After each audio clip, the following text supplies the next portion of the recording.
Hello students, welcome to my channel. आज मैं आप सभी को इस वीडियो में क्लास 12 के चैप्टर नंबर 2 के एक्सरसाइज 2.1 का क्वेश्चन नंबर 12 करवाने जा रही हूँ।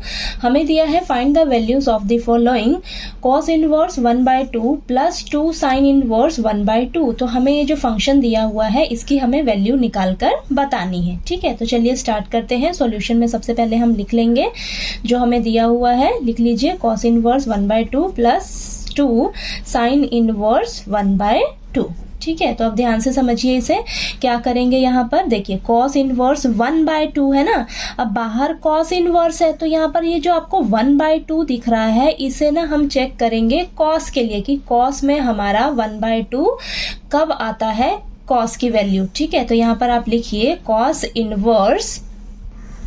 अब देखिए cos 60 डिग्री यानी कि cos π/3 पर आपकी वैल्यू क्या होती है 1/2। तो हम 1/2 की जगह यहाँ पर क्या लिख सकते हैं cos π/3 लिख सकते हैं। ठीक है, तो आप यहाँ पर क्या करिए 1/2 की जगह हम क्या लिखेंगे अब cos π/3। ठीक है, प्लस यहाँ पर 2 मल्टीप्लाई में है।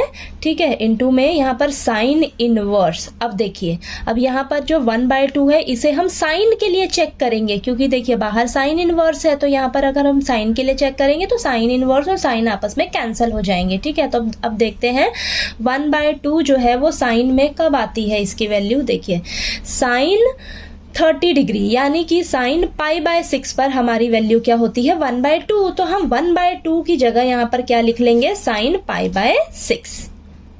ठीक है, ये चीज क्लियर हुई आपको। अब देखिए cos इनवर्स और cos आपस में कैंसिल हो जाएंगे तो यहाँ पर हमारे पास क्या बचेगा π/3 प्लस ये 2 मल्टीप्लाई में है, इसको एज इट इज रखिए। साइन इनवर्स और साइन आपस में कैंसिल हो जाएंगे तो यहाँ पर बचेगा हमारे पास π/6। ठीक है, अब देखिए π/3 प्लस 2 और 6 आपस में कैंसिल कर दीजिए तो यहाँ पर बचेगा आपके पास 3। तो यहाँ पर क्या आएगा आपके पास π/3 बच गया। ठीक है, अब यहाँ पर 3 एलसीएम ले लीजिए। ठीक है, तो यहाँ पर ऊपर पाई प्लस पाई हो जाएगा यानी कि आपके पास क्या आंसर आ जाएगा 2π/3।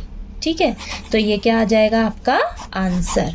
ये वैल्यू निकल कर आ गई। आपको ये जो इनवर्स ट्रिग्नोमेट्रिक फंक्शन दिया था ना इसकी हमें वैल्यू निकालने को बोला था तो ये हमारे पास वैल्यू निकल कर आ गई। ठीक है, आप इसे अलग अलग भी सॉल्व कर सकते हो। देखिए इसको आप x के इक्वल लेट कर लीजिए, फिर वहां से वैल्यू निकालिए और इस फंक्शन को आप y के इक्वल लेट कर लीजिए।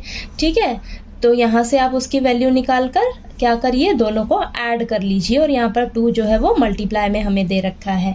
ठीक है, तो आप इस तरीके से भी कर सकते हो। डायरेक्ट वैल्यूज रखकर आप क्या करिए यहाँ पर ये वैल्यू फाइंड आउट कर लीजिए या इनको अलग अलग किसी भी वेरिएबल के इक्वल पुट करके फिर आप वहाँ से उनका वैल्यू रखकर क्या करिए ऐड कर लीजिए। ठीक है, तो आपको जैसे ईजी लगे आप उस तरीके से कर लीजिए।